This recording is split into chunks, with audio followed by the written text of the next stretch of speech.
नमस्कार, good morning. क्या हाल हैं आप सभी के।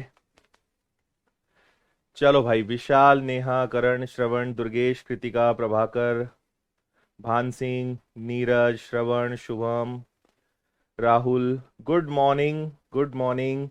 कृष्ण जन्माष्टमी की हार्दिक हार्दिक शुभकामनाएं आप सभी को भी। चलो, सब एकदम बढ़िया हो। चलें भाई, करें शुरुआत। हाँ। ओके।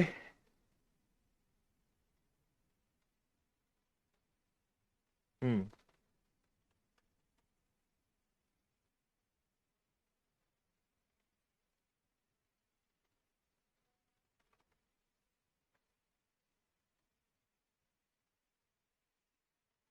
Good morning. चलो भाई, शुरू करें। क्वेश्चन नंबर 57 आपके सामने है। देखिए इस वाले सवाल को जल्दी से। दो वृत्तों का व्यास 6 इकाई और 8 इकाई है। केंद्र के बीच की दूरी 8 इकाई है। दोनों वृत्त के लिए खींची जा सकने वाली उभयनिष्ठ स्पर्श रेखाओं की संख्या बताइए। देखिए, दो सर्कल हैं। एक सर्कल अलग है, ये लिख लिया मैंने। एक और सर्कल है, इसको मैंने यहां ले लिया, है ना। अब इन्होंने क्या कहा, इन्होंने कहा कि एक का व्यास, व्यास मतलब डायमीटर, जो कि त्रिज्या का दुगना होता है। तो अगर व्यास 6 है, व्यास 6 है, तो रेडियस उसका आधा होगा। त्रिज्या जो है आधी हो जाएगी। तो 6 का आधा क्या हो जाएगा, 3 हो जाएगा। फिर दूसरी तरफ चलें, तो अगर इधर 10 है तो 10 का आधा यानी क्या हो जाएगा, 5 हो जाएगा। अब इन्होंने कहा कि दोनों के केंद्र के बीच की दूरी 8 है। सोचने वाली बात यह है कि इनका योग भी 8 है और इनके बीच की दूरी भी 8 है। इसका मतलब वो ये कहना चाह रहे हैं कि दोनों सर्कल जो है एक दूसरे को टच कर रहे हैं, तभी हो पाएगा। भाई इसका सेंटर यहां है। अच्छा, मैं इसको एक्सचेंज कर देता हूं। इसको 5 ले लेते हैं, इसको 3 ले लेते हैं, है ना। तो सोचो यहां से यहां तक कितना होगा, 5। और इसका सेंटर यहां है तो यहां से यहां तक 3। तो इनके बीच की दूरी 8 तभी होगी। दोनों के बीच की दूरी 8 तभी होगी जब दोनों सर्कल एक दूसरे से जुड़े हुए होंगे। तो हमें पता चल गया कि दोनों सर्कल एक दूसरे से जुड़े हुए हैं, हाँ या ना। अब आप कितनी स्पर्श रेखाएं खींच सकते हैं उसकी चर्चा कर लेते हैं। तो एक तो हो गया भाई ये वाला, एक स्पर्श रेखा, है ना। फिर एक स्पर्श रेखा इस प्रकार की जा सकती है ना। एक स्पर्श रेखा कुछ इस प्रकार की जा सकती है। और एक और स्पर्श रेखा हो सकती है जो इस प्रकार की जा सकती है ना। ऐसी 3 स्पर्श रेखाएं खींची जा सकती हैं।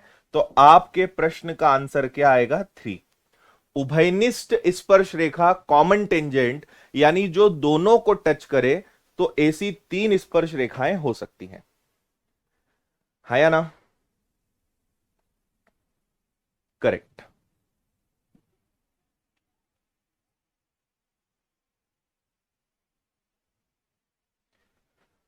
हाँ जी, एकदम बढ़िया है हम।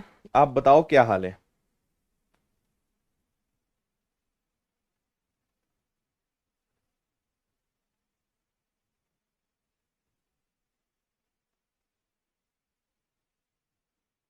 हम्म। आया समझ में। चलो भाई, आगे चलेंगे।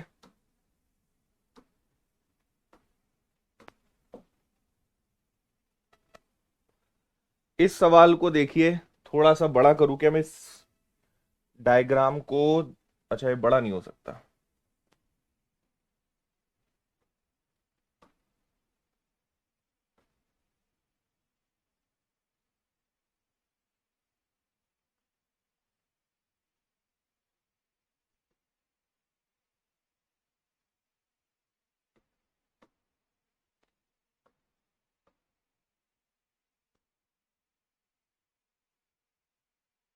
अब शायद थोड़ा आपको और अच्छा दिख रहा होगा।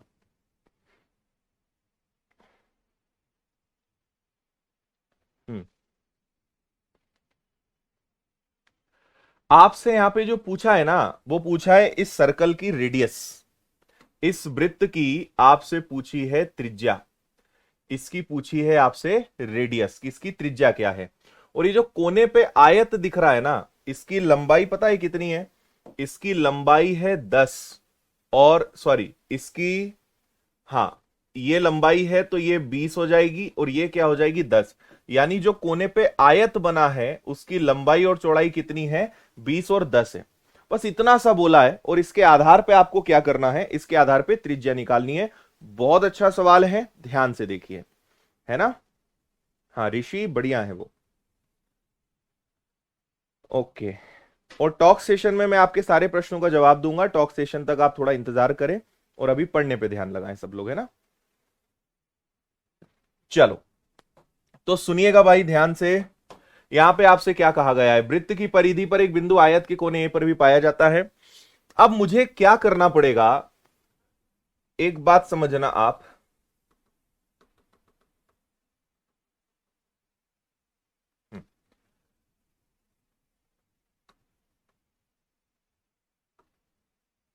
देखो समझना खेल।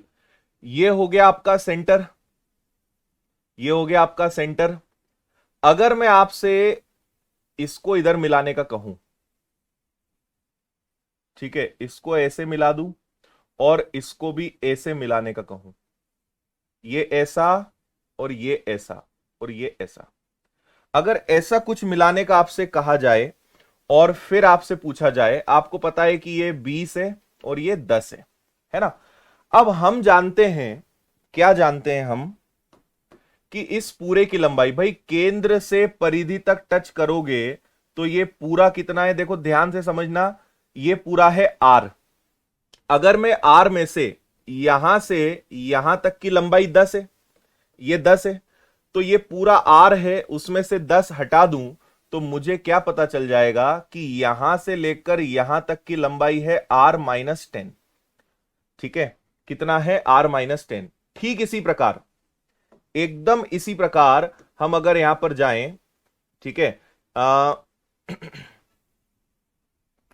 इधर हम अगर जाते हैं और इधर से कम करना पड़ेगा, इसको मैं यहां से हटा रहा हूं, है ना, इसको यहां से हटा रहे हैं। इतनी बात आपको समझ में आ गई? अब मुझे इधर जाना पड़ेगा। अगर मैं यहां जाता हूं तो समझना ये पूरा आर है, ये पूरी क्या है? त्रिज्या है, रेडियस है। लेकिन अगर इस रेडियस में से, क्योंकि यहां तक 10 है, ठीक है, यहां तक कितना है? 20 है, तो ये पूरा आर है। अगर ये 20 है तो ये भी 20 होगा, तो यहां से यहां तक की लंबाई कितनी होगी? R-20 होगी, R-20 होगी, और इसको हम मिलाएंगे। ठीक है, तो ये कुछ ऐसा बन गया, ये ऐसा बन गया कि भाई ये आपका एक राइट एंगल ट्राइंगल है, ये आ गया आपका R-10 और ये आ गया आपका R-20। ये दोनों बातें समझ में आई या नहीं आई? हाँ ठीक है भाई, आपको पता है कि यहां से लेकर ये पूरा अपने आप में एक त्रिज्या है, ये पूरा अपने आप में एक रेडियस है, उसमें से 10 गया तो बचा R-10, यानी यहां तक क्या है? R-10। ये पूरी त्रिज्या है, उसमें अगर ये 20 है तो इस इधर इधर का 20 गया तो ये क्या बचा? R-20, है ना? तो अब आप आराम से इससे R निकाल सकते हो। क्या आपको इतनी बात समझ में आई? सभी को जल्दी से बोल दो। अब बस हमें सॉल्व करना है, ठीक? हाँ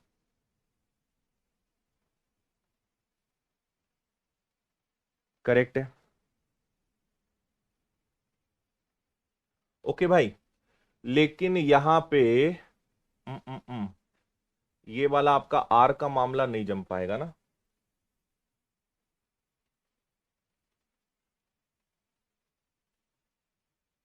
एक मिनट, हमें ना इसके डायमेंशंस थोड़े से चेंज करने पड़ेंगे, क्योंकि हमें ये वाला नहीं पता ना, तो ये निकालना थोड़ा सा मुश्किल हो जाएगा। तो एक छोटा सा मैं काम करूंगा, करेंगे हम यही, लेकिन थोड़ा सा चेंज करेंगे। हम क्या करेंगे? इसको 20 मानेंगे और इसको 10 मानेंगे, इसको 20 और उसको 10 मानेंगे, है ना? तो उससे क्या फायदा होगा वो समझना। यहां पे ये आपका सेंटर हो जाएगा, ये आपका सेंटर हो गया। अगर मैं आपसे पूछूंगा कि बताओ भाई इसकी दूरी क्या है, तो अब आप तुरंत बोल दोगे कि सर ये है R-20, है ना? फिर मैं आपसे पूछूंगा कि बताओ इसकी दूरी क्या है, तो ये क्या कहलाएगी? ये आपकी एक प्रकार की रेडियस ही कहलाएगी, ये एक प्रकार की त्रिज्या ही कहलाएगी, हाँ या ना। और अगर इसको पूछूंगा कि बताओ ये क्या है, तो ये कहलाएगा आपका R-10, क्योंकि ये पूरा त्रिज्या है। ठीक है, आप इसको इससे समझ लो कि ये पूरा जो है, अगर ये, उससे भी हम कर सकते थे, इससे भी कर लेंगे, ये अगर पूरा रेडियस है उसमें से 10 गया तो उधर आपके पास क्या बचेगा, R-10, और ये हो गया आपका राइट एंगल ट्राइंगल। ठीक है, अब खेल समझना, ये आपका राइट एंगल ट्राइंगल हो गया, ये 90 डिग्री हो गया, 90 डिग्री के सामने क्या है, R है, एक तरफ R-20 है और एक तरफ R-10 है। ऐसा हम कर लेंगे, या पहले जो कर रहे थे उससे भी मामला सेट हो जाता, कोई दिक्कत नहीं थी, है ना। ये R-20 है, ये R-10 है, क्यों, क्योंकि वो इसके बराबर होगा, दोनों सेम होंगे। ठीक है, हाँ, ओके भाई, यहां तक सब कुछ ठीक है। हम्म, चलो, और अगर आपको उसको गहराई में समझना है ना, तो आप क्या कर रहे हो बेसिकली, कि एक यहां से ऐसी लाइन खींच रहे हो और एक यहां से ऐसी खींच रहे हो, है ना। तो आप सोचिए, यहां से यहां तक क्या हो जाएगा, ये पूरा आपका रेडियस हो जाएगा, उसमें से ये 10 कम हो जाएगा, तो ये क्या बचेगा, R-10, तो ये भी क्या हो जाएगा, R-10। ठीक है, चलिए अब इसको सॉल्व करिए, तो ये हो जाएगा भैया R का स्क्वायर बराबर R-10 का स्क्वायर प्लस R-20 का स्क्वायर, है ना। ए का स्क्वायर प्लस बी का स्क्वायर बराबर सी का स्क्वायर, कर्ण का वर्ग बराबर लंब का वर्ग और आधार का वर्ग। अब इसको मुझे सॉल्व करना है, तो ये आ जाएगा आपका आर का स्क्वायर, ये आ जाएगा आर का स्क्वायर प्लस 10 का स्क्वायर और माइनस का 10 का दुगना 20 आर प्लस आर का स्क्वायर 20 का वर्ग 400, 20 का दुगना 40 प्लस आर, ए का स्क्वायर प्लस बी का स्क्वायर -2ab, ए का स्क्वायर प्लस बी का स्क्वायर -2ab। तो ये आ गया, देखो आर के स्क्वायर से आर का स्क्वायर तो गया, ठीक है, 40 और 20 60, इधर आके प्लस हो जाएंगे 60R, और 100 और 40 जुड़ के क्या हो जाएगा, 500 हो जाएगा, है ना। 100 और 400 जुड़ के कितना हो गया, 500 हो गया। और अभी आपके पास एक आर का स्क्वायर और बचा है ना, एक आर का स्क्वायर आपके पास और बचा है, तो ये फिर आपका क्वाड्रेटिक इक्वेशन बनेगा। देखो आर का स्क्वायर वहीं रहेगा, इधर 0 ले लो, आर का स्क्वायर 40 और 20 हो जाएगा 60R, और प्लस का आ जाएगा 500।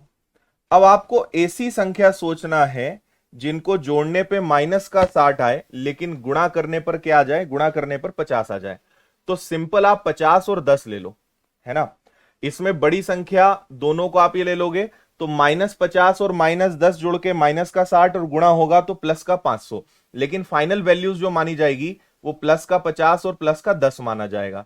तो आपकी जो रेडियस है वो 50 भी हो सकती है, 10 भी हो सकती है, 50 आपके पास ऑप्शन में है, 50 आपके प्रश्न का आंसर है। गॉट इट, दोनों आंसर्स पॉसिबल हैं, लेकिन यहां पर क्या हो जाएगा 50 एंड 10, मतलब 50 ऑप्शन में है, वही आपका आंसर है।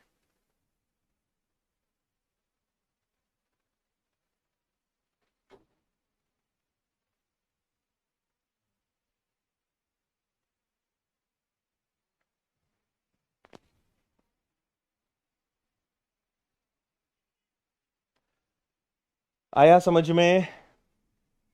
नया टॉपिक 3-4 दिन बाद स्टार्ट होगा, एलजेब्रा, लेकिन अभी 3-4 दिन उसमें है।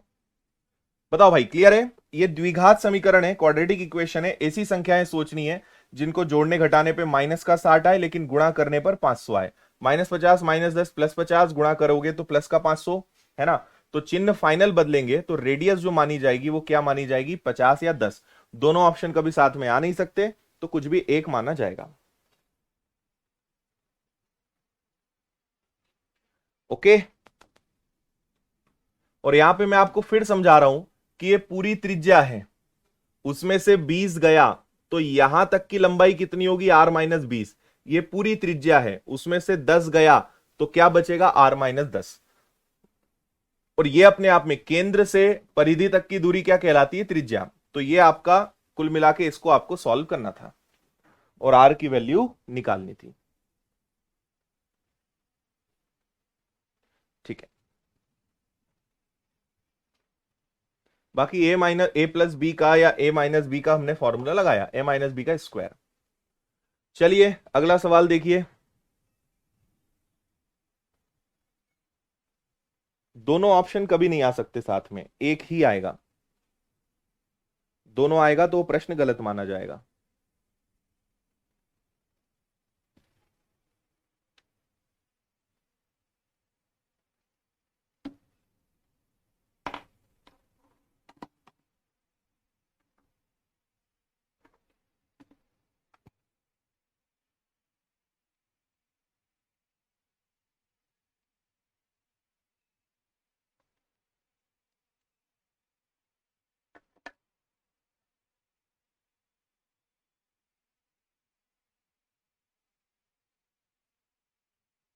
हम्म।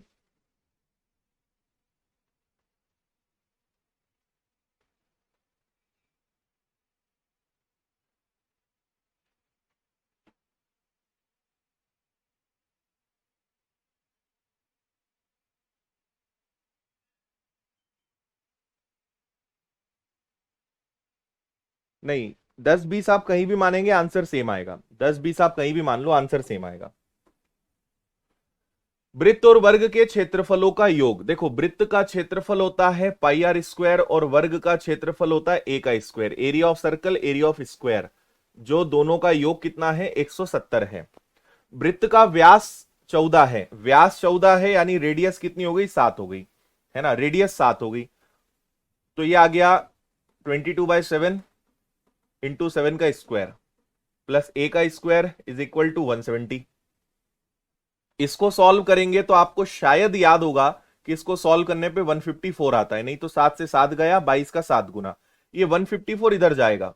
तो ए का स्क्वायर 170 माइनस 154, तो आपने अगर 170 में से 154 माइनस कर दिया तो ये हो गया 60 70 यानी 16, और 16 किसका स्क्वायर होता है, 4 का। तो ईच साइड ऑफ स्क्वायर, वर्ग की एक भुजा की वैल्यू कितनी आ जाएगी, 4 आ जाएगी, है ना। आगे बढ़ेंगे, वृत्त की परिधि और वर्ग का परिमाप। वृत्त की परिधि होता है 2πr और परिमाप होता है 4a वर्ग का। तो 2πr रखोगे, 22/7 इंटू आर, आर की वैल्यू कितनी थी, 7 थी, इधर चले तो ये हो गया 4 इंटू 4। क्लियर, काटा पीटी कर लेते हैं। 7 से 7 गया, 2 से आपका ये 2 बार गया, 2 से ये आपका 11 बार गया, तो इधर बचा ओनली 11, उधर बचा 4, आंसर इज 11:4। 11:4, 11:4।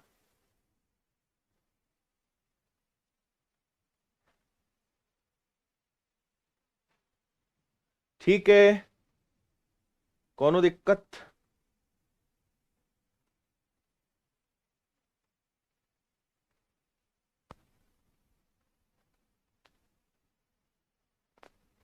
एक वृत्ताकार पार्क के चारों ओर एक वृत्ताकार रास्ता बना हुआ है। यदि बाहरी वृत्त और आंतरिक वृत्त की परिधि के बीच का अंतर इतना हो तो रास्ते की चौड़ाई ज्ञात करिए। देखिए, कल भी हमने एक सवाल किया था, ये आपका एक सर्कल हो गया, सर्कल के अंदर एक और सर्कल हो जाएगा कुछ इस प्रकार से, और आपसे रास्ते की चौड़ाई पूछा है। देखो, आपको पता है कि छोटी रेडियस को हम स्मॉल आर कहते हैं और बड़ी रेडियस को हम कैपिटल आर कहते हैं, और रास्ते की जो चौड़ाई होगी वो इन दोनों का डिफरेंस होगा। कैपिटल आर में से स्मॉल आर जाएगा, यानी जो चौड़ाई मानी जाएगी वो आर माइनस आर मानी जाएगी, capital R minus small R मानी जाएगी।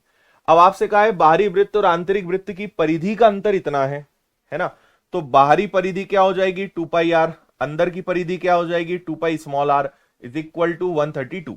यहां पे 2π कॉमन निकल जाएगा, तो 2 और पाई निकल गया कॉमन, इधर बचा आपके पास r माइनस आर, और आपको r माइनस आर की ही वैल्यू निकालना है क्या, क्योंकि आपसे बोला है रास्ते की चौड़ाई बताओ, यानी आपको capital R minus small R की वैल्यू ही पता लगाना है। क्लियर है बात।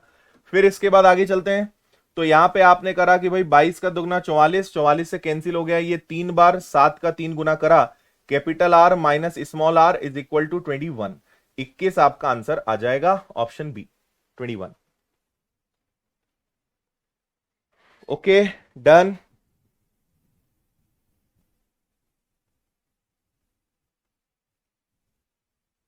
हम्म,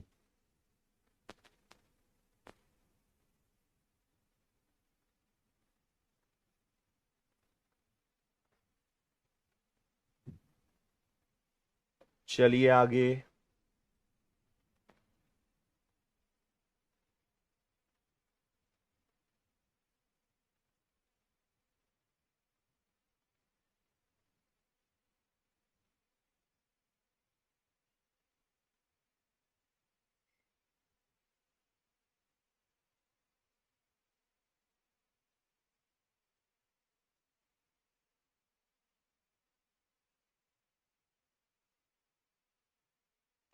एक वृत्त की त्रिज्या आयत की लंबाई के बराबर है, आयत का विकर्ण ज्ञात करें यदि वृत्त की परिधि और आयत की चौड़ाई 132 और 20 हो।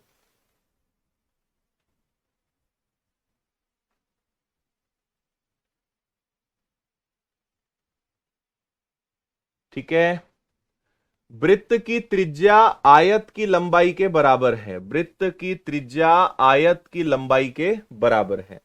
आयत का विकर्ण ज्ञात करिए। आयत का आपको क्या ज्ञात करना है? आयत का आपको विकर्ण ज्ञात करना है यदि वृत्त की परिधि, वृत्त की परिधि यानी 2πr 132 हो और आयत की चौड़ाई, आयत की चौड़ाई कितनी हो? आयत की चौड़ाई आपके पास 20 हो, है ना। देखो 2πr से r मिलेगा, वही r इसकी लेंथ कहलाएगी। तो ये आ गया 222/7 इंटू में r इज इक्वल 132। 22 का दुगना 44, 44 से 3 बार कैंसिल हुआ, r की वैल्यू भाई कितनी हो गई? 21। जस्ट पिछले सवाल में किया था। तो अगर रेडियस 21 है तो लेंथ भी 21 है, सो दिस इज 21। अब आपको निकालना है आयत का विकर्ण, डायगोनल ऑफ रेक्टेंगल, जो कि क्या होता है? अपने आप में विकर्ण यानी पाइथागोरस प्रमेय लगानी है ना। तो आपको यह पता लगाना यहां क्या आएगा। तो d बराबर 20 का स्क्वायर 400 और 21 का वर्ग हो जाएगा 441 और दोनों अंडर रूट हो जाएंगे क्या? एक मिनट, वृत्त की परिधि यानी 2πr, ये हमने 21 निकाला है। वृत्त की त्रिज्या आयत की लंबाई के बराबर है, सही है ना यहां तक? आयत का विकर्ण ज्ञात करना है और वृत्त की परिधि आयत की चौड़ाई 132 और 220 है। ठीक है, यहां तक कोई दिक्कत तो नहीं है? हाँ, है ना। तो ये जब आप सॉल्व करोगे तो ये आ जाएगा आपका कितना? 841। और 841 किसी का स्क्वायर होता है क्या? तो 841 जहां तक मुझे याद आ रहा है कि ये 29 का होता है ना। ऑप्शन क्यों नहीं है? इनमें से तो किसी का नहीं होता।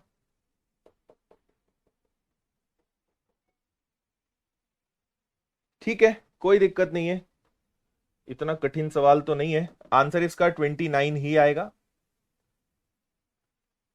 ठीक है, आंसर इज 29 और हम किसी भी ऑप्शन को 29 बना देते हैं। ये आ गया आंसर। ठीक है, 29 इज द आंसर। भाई मुझे लग रहा था कि कहां गलत हो रहा है। ठीक है,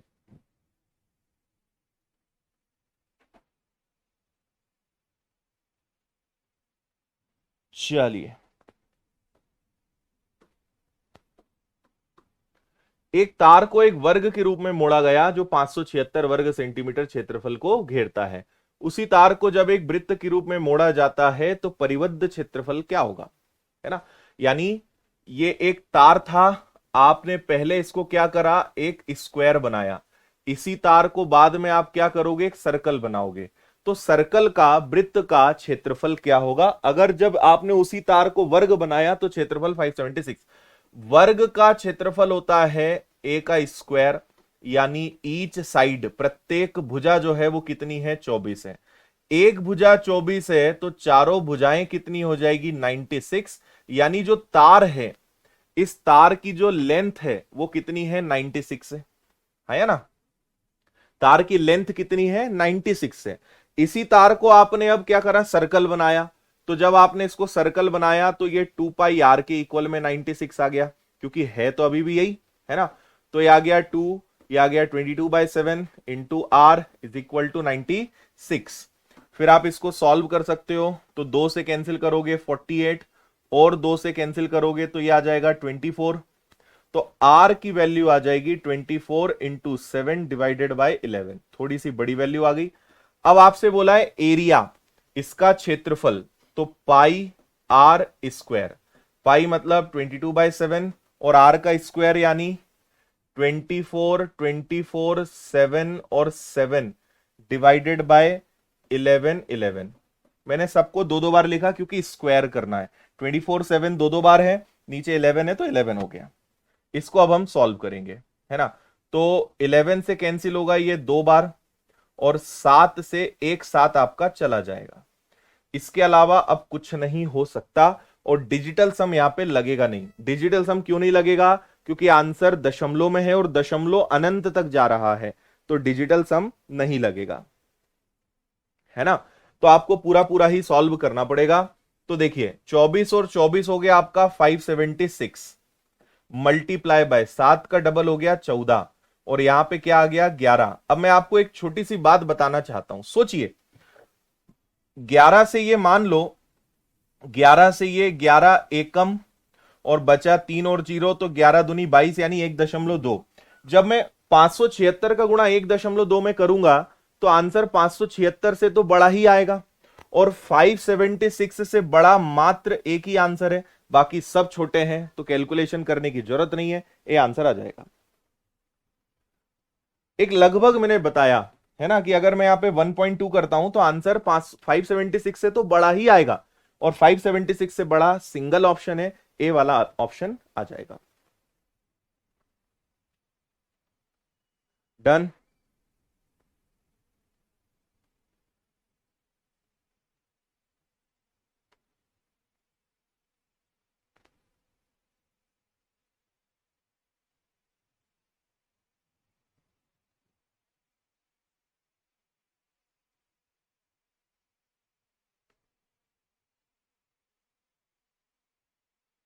हम्म।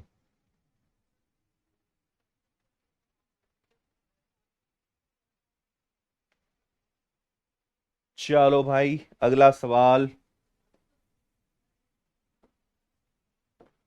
ए बी सी डी में चारों भुजाएं हैं ए से बी तक।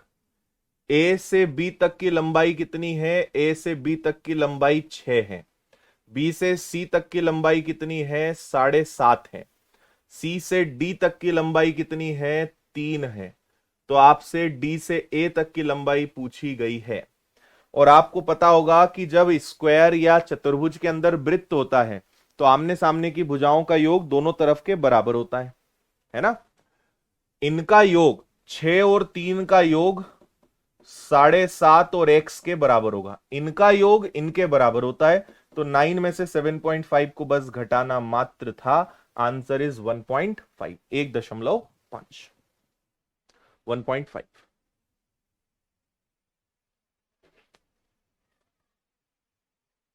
ठीक है। चलो भाई अगला सवाल।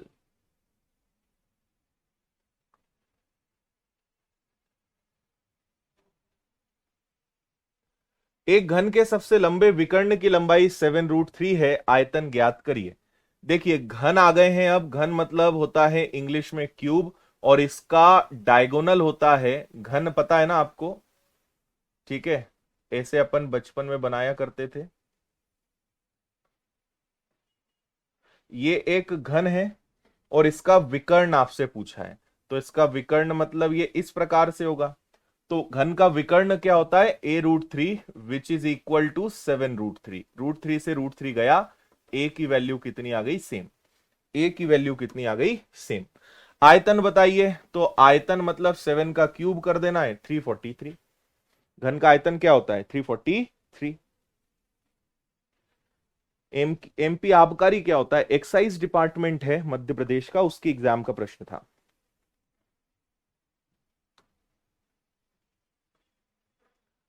3, 4, 5 के अनुपात में भुजाओं वाले 3 घनों को पिघलाकर ऐसा घन बनाया जिसका विकर्ण इतना है। तो देखो पहले विकर्ण से 3 घन को पिघला के एक बड़ा बनाया, तो बड़ा वाला जो घन है उसका विकर्ण है 18√3, यानी उसकी भुजा कितनी है? उसकी भुजा 18 है। अब एक तरफ 3 छोटे छोटे घन है और एक तरफ ये बड़ा है, तो इनका आयतन और इसका कभी भी पिघलाने में, मेल्टिंग में, इससे उसको बदलने में आपको पता है कि वॉल्यूम का फॉर्मूला यूज होता है, बेसिक आपने पढ़ा होगा। आयतन बराबर होगा, तो इसका आयतन क्या हो जाएगा भाई? एक है 3x का क्यूब, एक है आपके पास 4x का क्यूब, और एक आपके पास है 5x का क्यूब, और इन तीनों को मिलाकर जो बड़ा वाला बन रहा है वो 18 के क्यूब के बराबर है, 18 क्यूब के बराबर है। बोलो हाँ या ना। यहां तक बात समझ में आई या नहीं आई? ओके।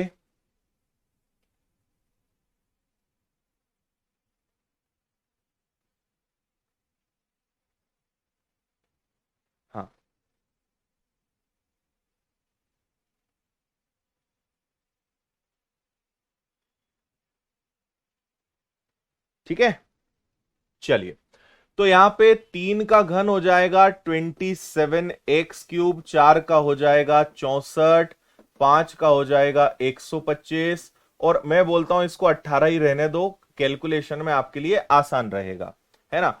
इन तीनों को जोड़ देते हैं, तो ये हो गया 5 4 9 और 7 16, फिर ये हो जाएगा 6 सॉरी, हाँ 6 2 8, तो 10 और 1 11, और ये आ रहा है 216, यानी आ जाएगा x3 18, 18 और 18 इधर, और ये हो गया आपका 216।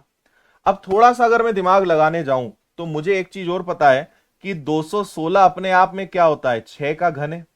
तो देखो 6 तिया 18, 6 तिया 18, 6 तिया 18, यानी x3, यहां बच रहा है 3, कितनी बार, 3 बार, यानी x की वैल्यू कितनी आ गई, 3। x की वैल्यू कितनी आ गई, 3। तो आपसे तीनों घन की भुजाएं बोलिए, 3 का गुणा एक बार 3 में करिए, 3 का गुणा एक बार 4 में करिए, 3 का गुणा एक बार 5 में करिए। तो 3 तिया 9, 3 इंटू 4 12, 3 इंटू 5 15। सी आपके प्रश्न का आंसर है, सी इज द करेक्ट आंसर।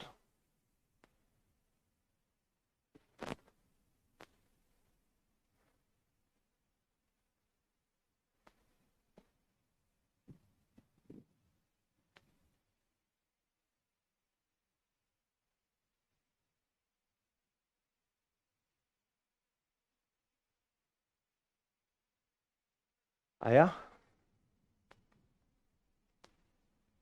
एक घन की भुजा की लंबाई 5.6 से इससे निकाले जा सकने वाले बड़े से बड़े गोले का आयतन बताइए। देखिए, आपके पास एक घन है, एक घन बना लेते हैं हम, ठीक है, इस प्रकार से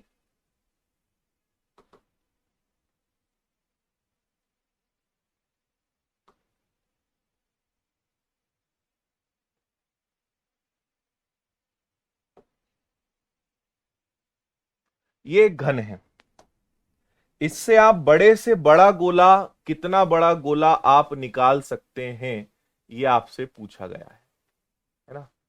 बड़े से बड़ा कितना बड़ा आप गोला निकाल सकते हैं, ये आपसे पूछा गया है। तो जो बड़े से बड़ा गोला निकलेगा ना, मुझे उसका आयतन चाहिए, है ना।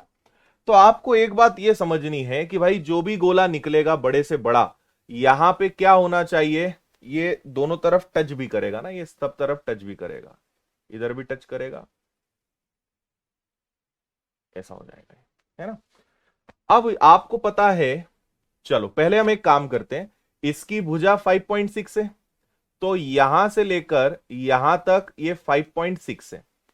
अगर इसकी भुजा 5.6 है, तो इसकी त्रिज्या क्या होगी, इसकी त्रिज्या होगी इसकी आधी, यानी 2.8। गोले की त्रिज्या कितनी हो जाएगी, 2.8। अब आपको कुछ नहीं करना है, गोले का भाई जो बड़े से बड़ा गोला निकल सकता है उसकी रेडियस 2.8 होगी। तो आपको 4/3 पाई और R cube is the volume of sphere, गोले का आयतन हो जाएगा। तो पाई का मतलब हो जाएगा 22/7, और आर का क्यूब यानी 2.8 का घन, तो ये आ जाएगा 2.8 को मैं लिख देता हूं 28/10, 28/10 और 28/10, है ना भाई। अब आप यहां पे क्या कर सकते हो, यहां पे आप 3 से अगर भाग देने जाओगे, है ना।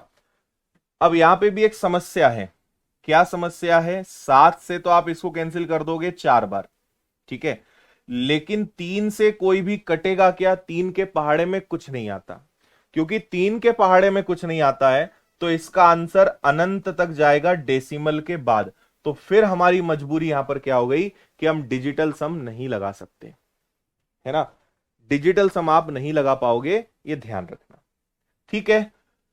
तो आपके पास फिर पूरा पूरा करने के अलावा कोई ऑप्शन दूर दूर तक नहीं है, क्योंकि 3 से कुछ कटेगा नहीं, है ना। तो लगभग मान के ही आप इसको निपटा सकते हो, इसके अलावा कोई ऑप्शन नहीं है ना। भाई ये हो जाएगा 4 इंटू 4 16, फिर ये आ जाएगा एक 22, 28 और 28 कितना हो जाएगा 784, डिवाइडेड बाय क्या आ गया 3, है ना। थोड़ी देर के लिए मान लो कि 3 से कट गया, 3 सते 21, थोड़ी देर के लिए मान लो, तो आपका आंसर लगभग लगभग सही पहुंच जाएगा, 4916। अब इसके अलावा भाई कोई ऑप्शन नहीं है। ठीक है, हाँ, किसी ने सॉल्व किया क्या?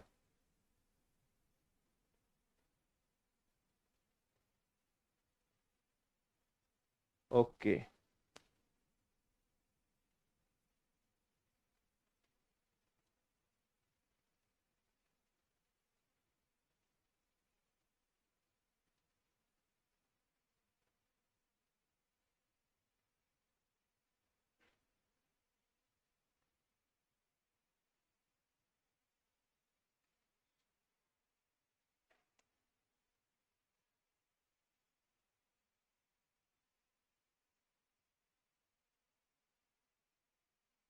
देखो एक ही ऑप्शन है कि आप बारी बारी से मल्टीप्लाई करें, है ना। जैसे आपने कहा कि भाई 7 चौक 28 और 2, 56 57 58 5, 49 और 5 हो गया 54।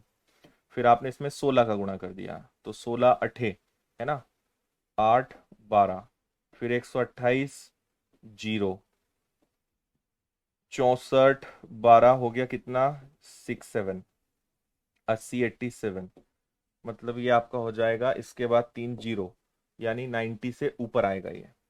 आपका आंसर जो है ना 90 से थोड़ा ज्यादा ही आ रहा है, तो जहां तक ये है 90.98 के आसपास आएगा, 91.98 ए इसका आंसर होगा, देख लेना आप, 91.98,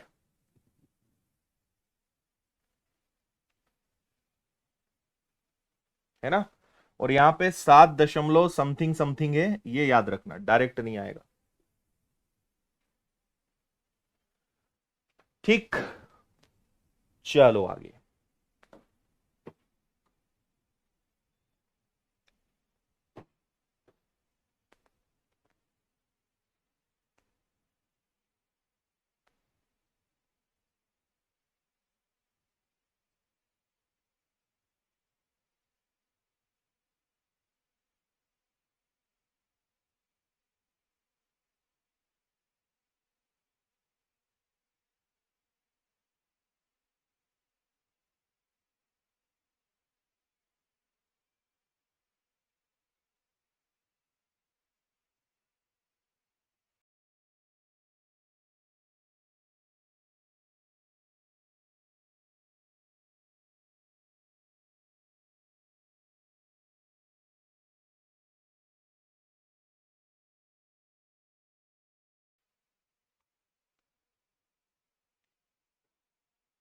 हम्म, डिजिटल सम नहीं लगेगा, नीचे 3 है, 3 से पूरा पूरा भाग जाएगा नहीं, तो जो भी आंसर आएगा वो दशमलव के बाद बहुत लंबा जाएगा, इसलिए डिजिटल सम फेल हो जाएगा। 3 भुजाएं हैं, 3 घन की भुजाएं हैं, इन्हें पिघला के एक बड़ा घन बनाना है, उसकी भुजा ज्ञात करना है। तो भाई देखो, एक तरफ इन तीनों का आयतन, तो एक आ जाएगा 15 का घन, एक आ जाएगा 18 का घन, एक आ जाएगा आपका 25 का घन, और ये तीनों किसी एक के बराबर होंगे, है ना। 15 मतलब 3375 होता है, 18 मतलब 5832 होता है, और 25 मतलब 15625 होता है, और ये तीनों किसी एक के बराबर होंगे, हाँ या ना, है ना। ठीक है, क्लियर है यहां तक बात? चलिए, अब इनको जोड़ेंगे हम। तो इनको अगर जोड़ेंगे तो 5 5 10 और 2 हो जाएगा 12, फिर ये हो जाएगा 7 3 10 12 13, फिर हो जाएगा 3 और 8 11, और एक 12 6 हो गया 18, और फिर एक जुड़ेगा, तो 5 3 8 और एक 9, 15 और 9 कितना हो जाएगा 24। तो ये आ रहा है 24 832। अब 24 832 किसी का भी घन नहीं होता, है ना। 24 832 किसी का भी घन नहीं होता है। तो 8 और 4 12, 12 3 15, 16 17 18 19। देखो हम एक काम कर सकते हैं, ठीक है, यहां पे 9 से ये विभाजित नहीं हो रहा है, 4 से हो रहा है, 6 से और 7 से। एक काम हमें क्या करना पड़ेगा कि 24 832 को तोड़ना पड़ेगा, है ना। पहले हम इसमें भाग देंगे 2 का, तो ये आ जाएगा 12 416, है ना। फिर 2 का भाग देंगे, 2 इंटू 6 12, 2 दूनी 4, 2 अट्ठे 16, फिर 2 का भाग देंगे, 2 तिया 6, 2 एकम 2 चौक, फिर 2 का भाग दिया, 2 एकम, फिर 2 पंजे 10, 2 पंजे 10, 2 दूनी 4, फिर 2 का भाग दिया, 2 इंटू 7 14, और 2 इंटू 7 14, 2 इंटू 6 12। फिर हम 776 में 2 का भाग देंगे, है ना। 2 का भाग दिया, 2 इंटू 4 8, ज्यादा हो जाएगा, 2 तिया 6, 2 अठे 16, 2 अठे 16, फिर 2 का भाग देंगे, है ना। तो 2 का भाग देंगे तो ये क्या हो जाएगा, 2 एकम, 2 9 18, 2 इंटू 4, फिर 2 का भाग दिया तो 2 अठे, 2 इंटू 9 18, और 2 इंटू 7 14, और 97 है तो इसको रहने दो। अब यहां पे देखो, क्योंकि घनमूल है तो मुझे यहां पे घन के सेट में निकालना है, तो एक बार 2 का सेट बाहर निकल जाएगा तो 2 बाहर आ जाएगा, फिर एक बार और ये 2 हो गए और एक ये हो गया, ये बाहर निकल जाएगा तो एक और 2 बाहर आ जाएगा, ठीक है। इसके बाद आपके पास, आपको समझ में आ रहा है कि ये 97 से ही कटेगा। भाई ये 2 का एक सेट बाहर आ जाएगा, ये 2 का एक सेट बाहर आ जाएगा। जब ये बाहर आ जाएंगे तो अंदर से अब और कुछ बाहर नहीं आ पाएगा, यानी आपका 388 अंदर ही रह जाएगा। 388 पे जाके आप रोक दो, भाई 388 के आगे कुछ भी बाहर नहीं आ पाएगा, तो आपका आंसर 4 388 आ रहा होगा। 4 388 यानी सी आपका आंसर है।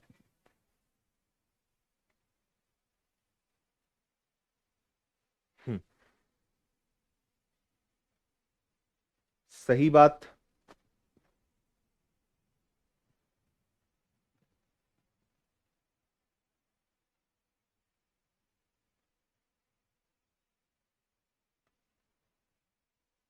4 388, है ना। और यहां पे घनमूल भी लगेगा, भाई 4 हो जाएगा और 388 अंदर ही रह जाएगा, क्योंकि वो कुछ बाहर नहीं निकाल सकता। भाई घनमूल है, क्यूब रूट है, 3 3 के सेट बाहर निकलेंगे।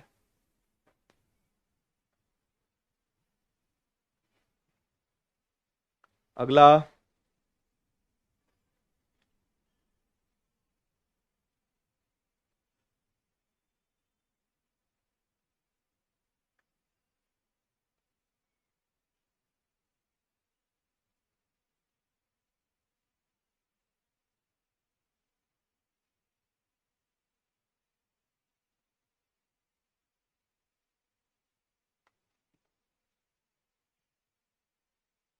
दो घनों के आयतन 8 और 27 के अनुपात में है। यदि बड़े घन का आयतन छोटे घन के आयतन से 513 अधिक है तो छोटे घन की प्रत्येक भुजा की लंबाई ज्ञात करिए। देखिए, दो अलग अलग घन हैं जिनके आयतन, जिनके वॉल्यूम का रेशो 8 और 27 है, तो दोनों में डिफरेंस कितने का है?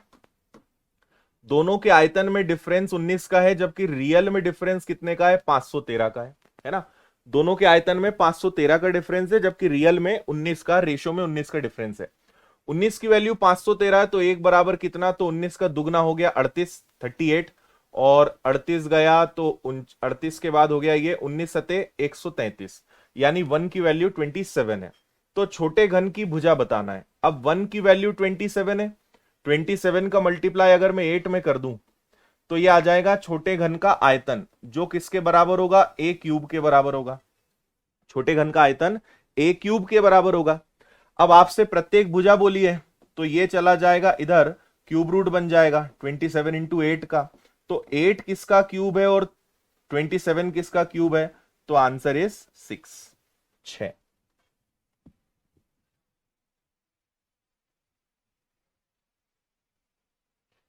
डन, 6 आपका आंसर हो जाएगा। चलिए भाई, बाकी आपको एक क्वेश्चन नंबर 69 और क्वेश्चन नंबर 70 होमवर्क में हम देकर जा रहे हैं। इसको हम कल करते हैं। और मैंने आपको एक टॉक सेशन का कहा था, तो वो टॉक सेशन हम ऐसा करते हैं, है ना, उसको मैं आपको कल बताऊंगा।